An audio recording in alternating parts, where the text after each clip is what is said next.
Lo que sí está claro es que a la fecha de hoy se conoce bastante de cuáles son los efectos de los campos magnéticos sobre la biología, es decir, sobre los seres vivos.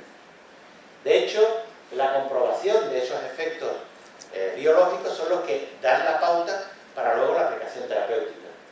Por eso hay que valorar cómo es posible manipular corrientes de baja frecuencia que no induzcan dentro del organismo a la génesis de aumento de temperatura. Cada vez que nosotros aplicamos una corriente eléctrica sobre un ser vivo, se genera una resistencia al paso de la corriente y como consecuencia, según la famosa ley de Ohm, aumento de temperatura. Sin embargo, es posible aplicar un campo magnético de baja frecuencia que genera cambios biológicos importantes y sin embargo no genera aumento de temperatura. Por eso, casi todos los métodos de tratamiento hoy día con el campo magnético con finalidad terapéutica se mueven en un rango de frecuencia entre 1 a 100 Hz. Los efectos son de diferente naturaleza. Hay efectos bioquímicos, efectos celulares y de otra naturaleza. En el campo estricto de los cambios bioquímicos, la aplicación de un campo magnético pulsado y de baja frecuencia genera desviación de las partículas con carga eléctrica en movimiento. Provoca corrientes inducidas tanto intra como extracelulares.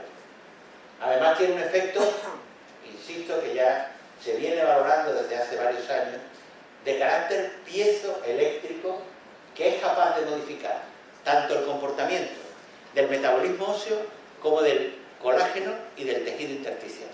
Eso es algo revolucionario. Realmente en los próximos años vamos a ver cómo se cambia gran parte de la teoría sobre el funcionamiento de gran parte de los agentes físico-químicos en razón a ese fenómeno piezoeléctrico y de modificación del tejido conectivo. Y por supuesto, la aplicación del campo magnético a un ser vivo provoca un aumento de la solubilidad de diferentes sustancias en agua. Ustedes habrán visto que se aplican campos magnéticos a las tuberías de entrada y salida de un edificio con la visión de eliminar la concentración de calcio en las tuberías. Pues precisamente tiene que ver con ese fenómeno de aumento de la solubilidad. A nivel celular hay dos fenómenos muy importantes, que son la base fundamental de la aplicación terapéutica del campo magnético pulsado de baja frecuencia. Básicamente, el estímulo general del metabolismo tisular y celular. Realmente, cuando aplicamos un campo magnético pulsado de baja frecuencia, aceleramos los procesos de carácter metabólico. Eso va a traer consecuencias cuando veamos, digamos, algunos tipos de contraindicaciones o de precauciones a la hora de aplicar la técnica. Por ejemplo, no se deberán aplicar campos magnéticos pulsados de baja frecuencia sobre glándulas endocrinas que estén en hiperactividad, porque pueden incluso aumentar esa hiperactividad endocrina. Supongan, por ejemplo, una actividad tiroidea exagerada, un hipertiroidismo, y la aplicación directa sobre la región tiroidea sería capaz de acelerar aún más ese proceso. Por lo tanto, aumento de la actividad celular. Y por otro, un fenómeno que tiene una aplicación directa importantísima, que es el hecho de normalizar el potencial de membrana que pueda estar alterado. Si hubiera que hacer una especie de reducción de qué es una patología en sentido amplio, podríamos definirla simplemente como alteración de los potenciales de membrana. Por ejemplo, un dolor. Ustedes analizan cuál es el fenómeno del dolor neuropático y lo tienen muy claro, lo hablamos esta mañana. Hay unas alteraciones de los potenciales de membrana y posteriormente aparecen alteraciones de los canales de sodio, de los canales de calcio y alteraciones bioquímicas que tienden a establecerse y mantenerse. Es decir, existe una inercia biológica que el campo magnético pulsado de baja frecuencia es capaz de modificar. Cosa muy importante. En general, las corrientes inducidas por un campo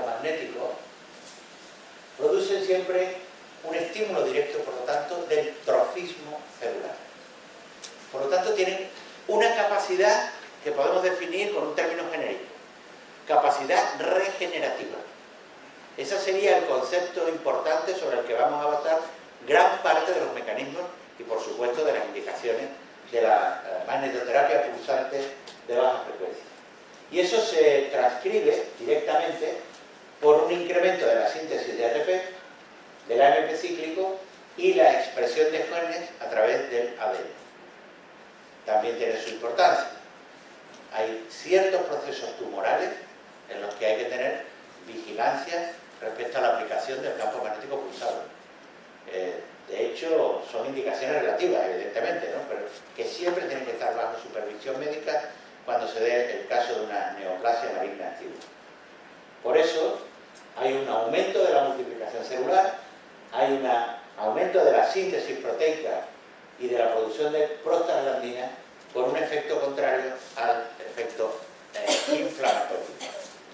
Cuando yo empecé a utilizar la magnetoterapia, recuerdo que había una regla que había que seguir estrictamente, y es que cuando se aplicase a un niño o a una persona que esté todavía en fase de crecimiento, había que tener mucho cuidado de hacer una aplicación homogénea sobre epífisis distales, en el sentido de que los cartílagos de crecimiento se activaran de forma simétrica, porque cabía la posibilidad de que hubiera una asimetría respecto al crecimiento óseo. ¿De acuerdo?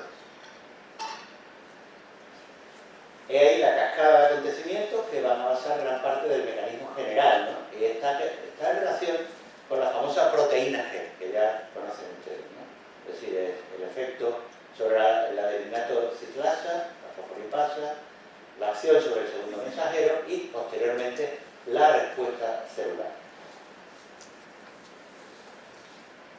También hemos dicho que hay un estímulo del flujo iónico. Hemos hablado fundamentalmente de membranas, canales de calcio, sodio y potasio.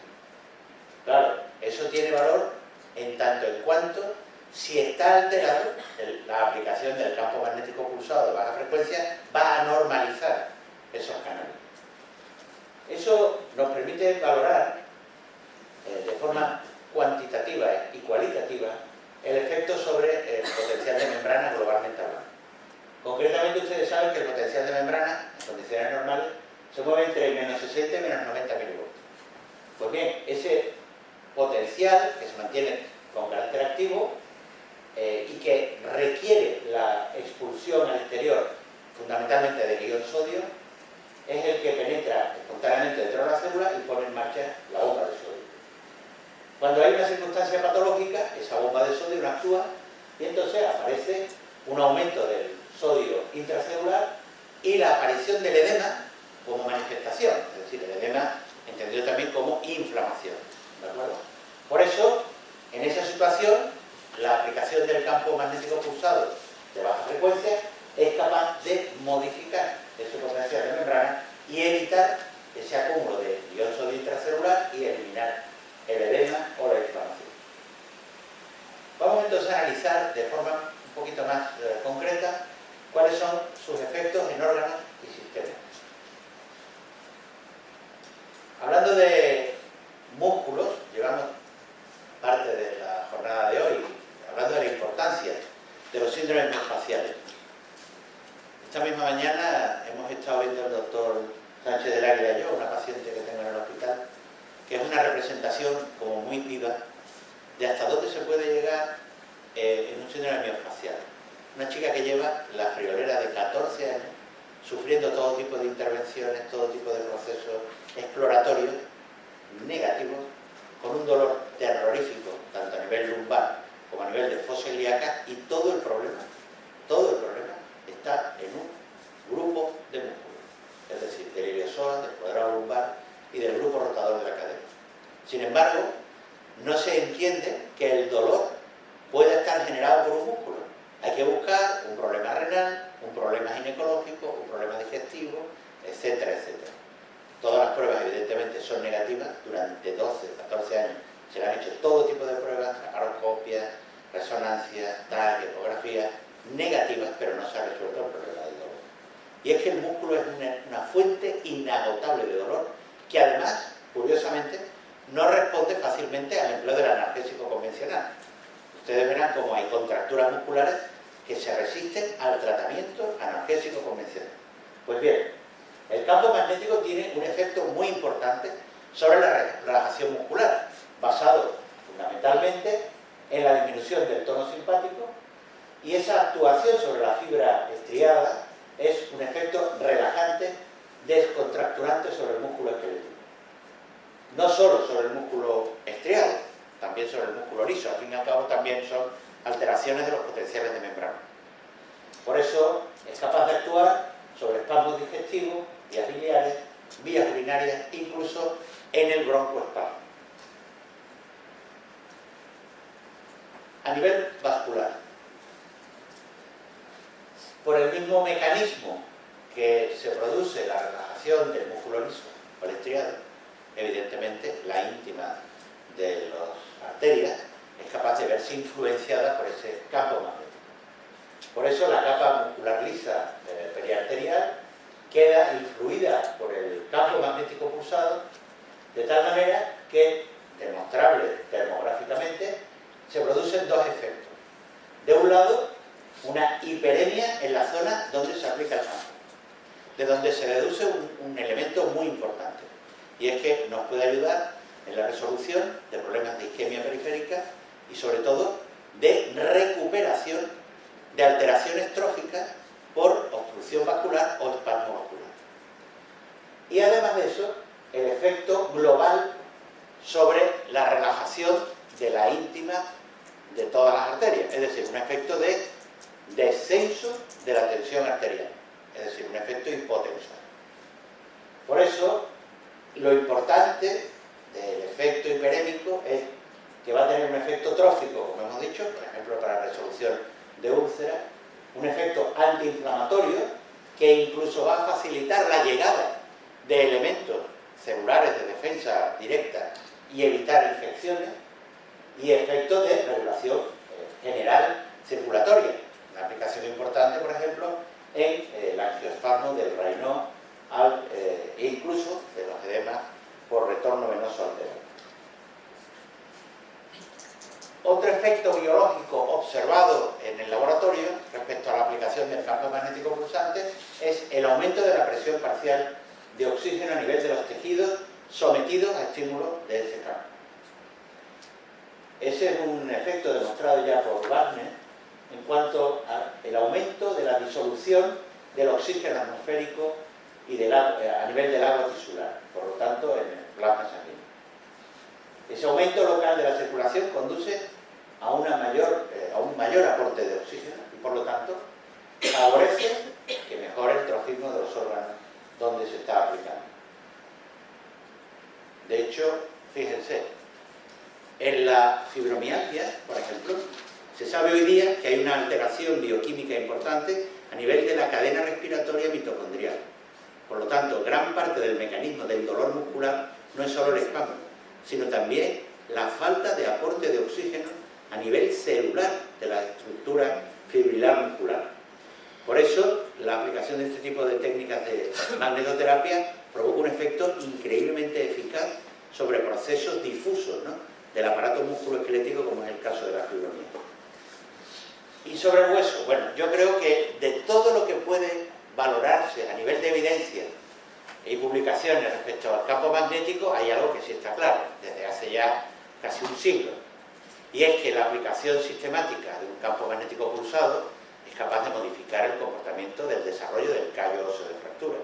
O sea, hoy día es un recurso absolutamente reconocido. Inicialmente se utilizó la estimulación eléctrica, recuerdo la máquina que diseñó Oersted primera para poder desarrollar, y posteriormente Perthes, el famoso traumatólogo que describió la famosa enfermedad a nivel de la cadera, y posteriormente ya, cuando se descubre la posibilidad de emitir campo magnético, la magnetoterapia aplicada para la recuperación, consolidación de fracturas y sobre todo para evitar un fenómeno supernegativo en algunas fracturas como son las pseudoartrosis, que es un verdadero problema a la hora de ciertos traumatismos, ¿no? Por eso, la acción que tiene sobre el trofismo del hueso y la recuperación del calcio intracelular, pues lleva a la aplicación en casos de osteoporosis. Se emplea también en el síndrome de dolor renal complejo tipo 1, síndrome de SUDE, en los retardos de dosificación y, como hemos dicho anteriormente, en la pseudoartrosis. Por eso, no solo es capaz de estimular el campo magnético, el tejido conectivo a nivel óseo, que sería una forma de tejido conectivo denso, sino también a nivel del tejido conjuntivo o conectivo laxo, es decir, en los tejidos que tienen que ver con cartílagos, con piel, etc. Lo cual conlleva a una mejora en la cicatrización, a una reducción del envejecimiento celular de la piel y de los cartílagos. Y el efecto analgésico, pues posiblemente de todos los efectos es el que se considera un poco más indirecto. Miren, ahí tenemos a una paciente de la que estamos tratando nosotros con los equipos Renaissance en la unidad del dolor. Ahí utilizamos este aplicador en forma de solenoide corto. Estamos tratando un dolor de migraña y permite un tratamiento muy cómodo del proceso, porque en toda migraña hay un componente vascular, como saben perfectamente, y otro añadido, en el caso del 90% de los casos, que es la contractura muscular, ¿no? Pues bien, la magnetoterapia produce un discreto efecto analgésico, no es que sea un efecto muy potente. Sin embargo, esa acción trófica sobre los potenciales de membrana a nivel de las terminaciones nerviosas es capaz de reducir componentes de inflamación y de génesis de alteración de la conducción y, por lo tanto, analgésico. Es un efecto, como digo, indirecto y, por lo tanto, no cabe esperar una aparición muy rápida. Olvídense ustedes si lo que pretenden es tratar un proceso agudo de dolor con un campo magnético pulsado. Para nada. Para eso hay otros procedimientos. Pero para procesos crónicos de alteración del sistema nervioso y fundamentalmente de sensibilización central, sí es una herramienta importante a largo plazo. Por eso, el efecto que se denomina de relajación orgánica generalizada es muy útil, porque actúa ya, como hemos visto a lo largo de esta mañana, no hay una acción selectiva periférica y una acción selectiva a nivel central. Cuando interactuamos con el sistema nervioso, interactuamos en todo el neuroeje, y no solo en el nivel sensitivo, sino también incluso en el cognitivo. Por eso, el fenómeno de lo que se conoce como fenómeno de adaptación general, descrito ya por Seidel, se ve favorecido por el empleo de la magnetoterapia. De ahí que se habla de un efecto antiestrés y de todos los efectos secundarios que conlleva. Por eso, tiene un efecto de relajación muscular, hipotensor y relajante general sobre el organismo.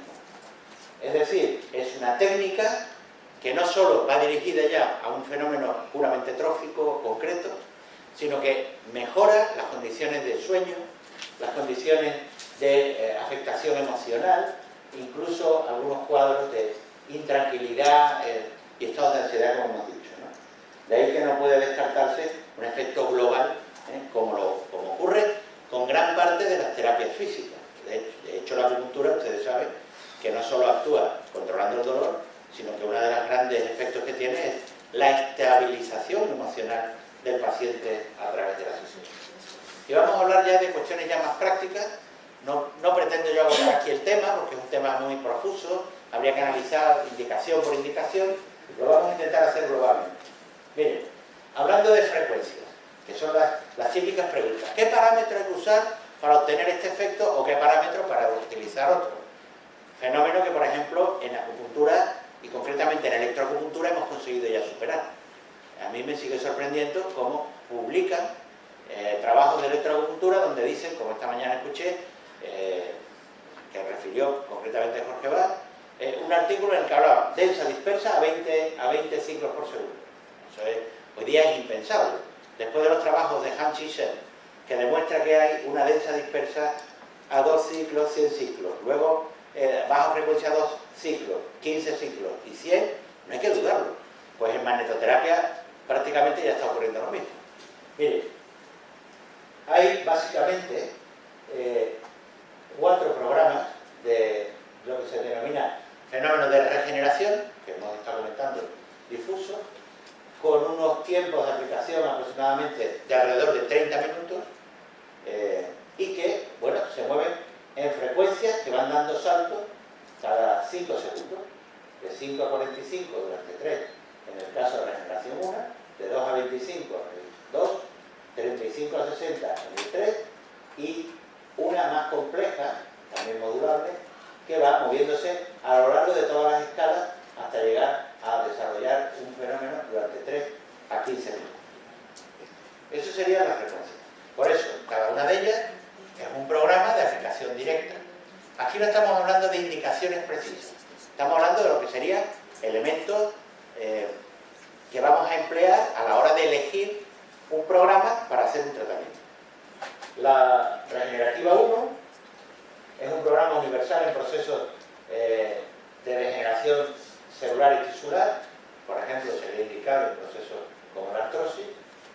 El programa 2 se emplea baja frecuencia con un efecto sobre patologías de carácter inflamatorio.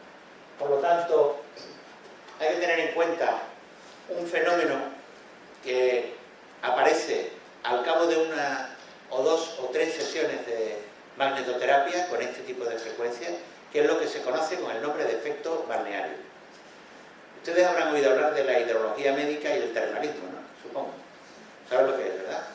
Una especialidad que ha desaparecido como especialidad en este país. Después de los esfuerzos del profesor Armijo Valenzuela, consiguió que se la aprobara como especialidad a nivel nacional. Pues bien, yo tuve la suerte de recibir formación de él el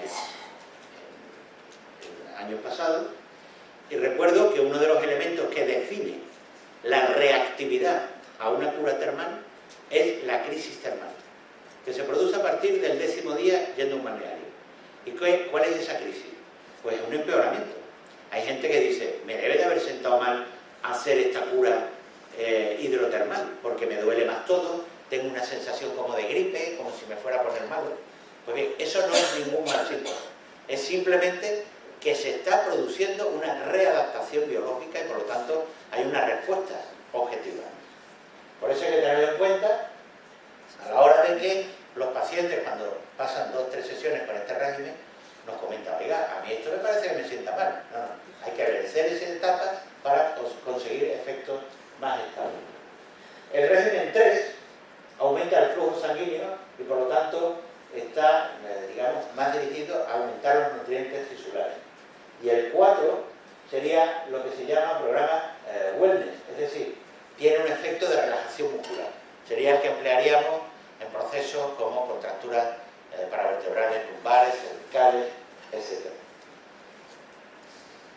Otro grupo serían los programas analgésicos. Hay 3 programas analgésicos, son realmente efectuados sobre la zona, no solo donde está el dolor, sino fundamentalmente a nivel del segmento, digamos, metamérico donde se está produciendo, por una normalización de los potenciales de membrana de los receptores nerviosos. El primero, el B1, tiene un efecto analgésico y probablemente es el más directo. Ese no genera efecto balneario. Sin embargo, el 2, de baja frecuencia, que está indicado en aquellos casos en los que si aplicamos el 1 aparecen molestias, sería una alternativa al 1.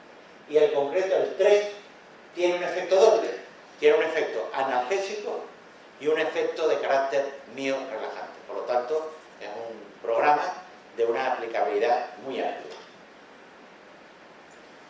Dijimos antes que no podíamos esperar que con la magnetoterapia resolviéramos un proceso agudo, lo cual no quita para que, digamos, ayudemos a la recuperación de un proceso de dolor agudo a través de utilizar la magnetoterapia como un complemento a otras técnicas, ¿no? Y concretamente, si aparece, por ejemplo, respuesta anómala, que es muy frecuente en la patología aguda, después de la de sesión, pues lo que haríamos sería o bien bajar la intensidad e ir subiendo progresivamente, o incluso a utilizar un programa específico para el trastorno correspondiente, aplicando cualquiera de los programas regenerativos dependiendo de dónde esté la patología.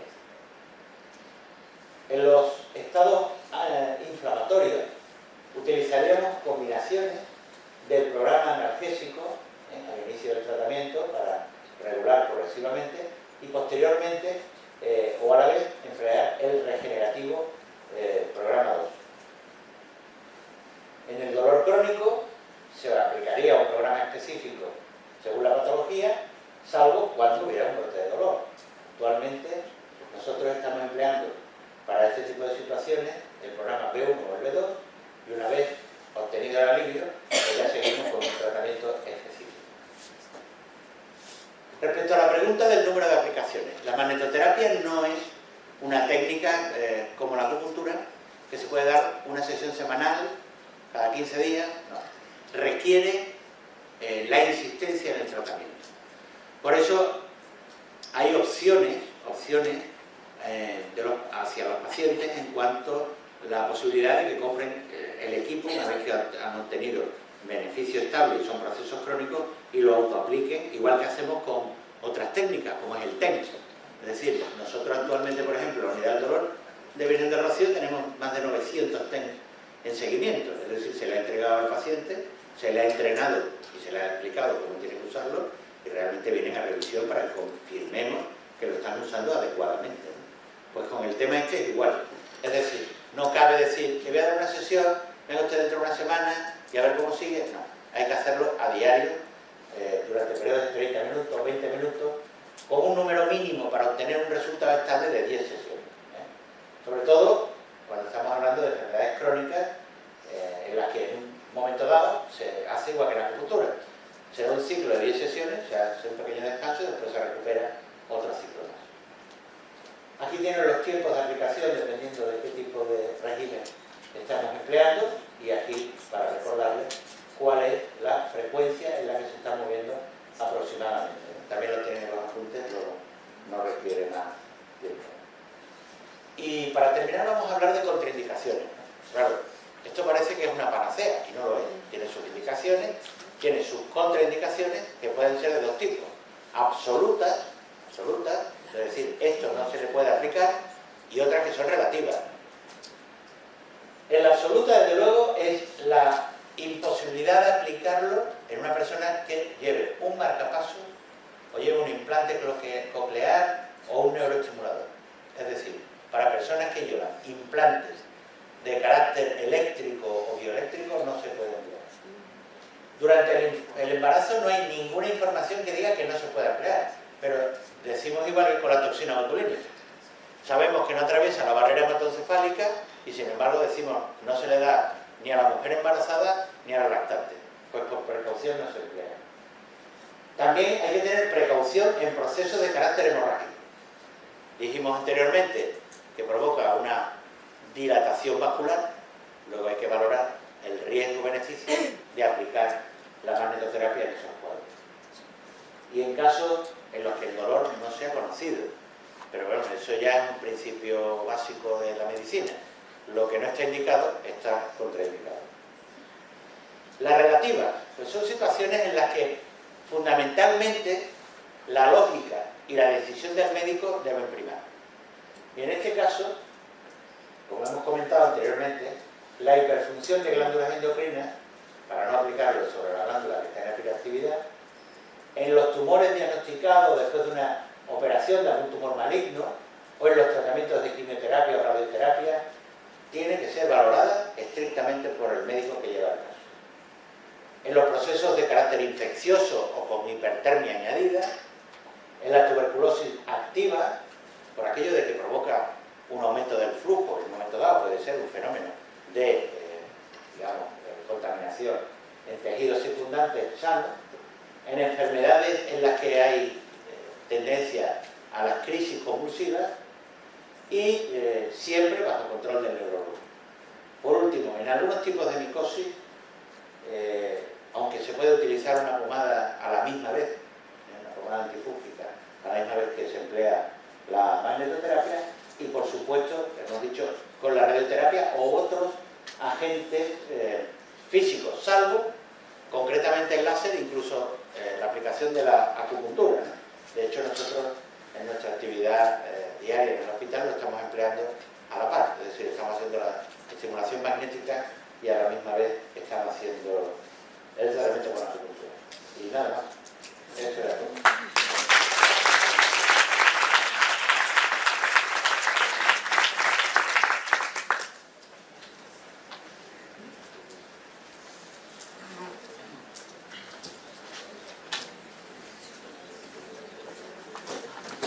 ¿Una pregunta para cualquiera de las tres charlas que hemos oído?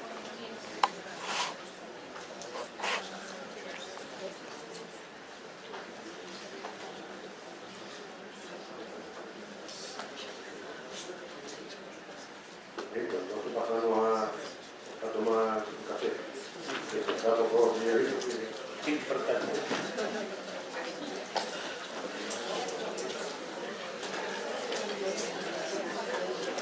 Nos vamos a tomar café y volvemos puntualmente, por favor. Os recuerdo de nuevo lo que hemos dicho. Al final de la sesión de la tarde se va a hacer el sorteo del sillón de carácter relajante. Así que ir echando los papelitos para que luego podamos sacarlo.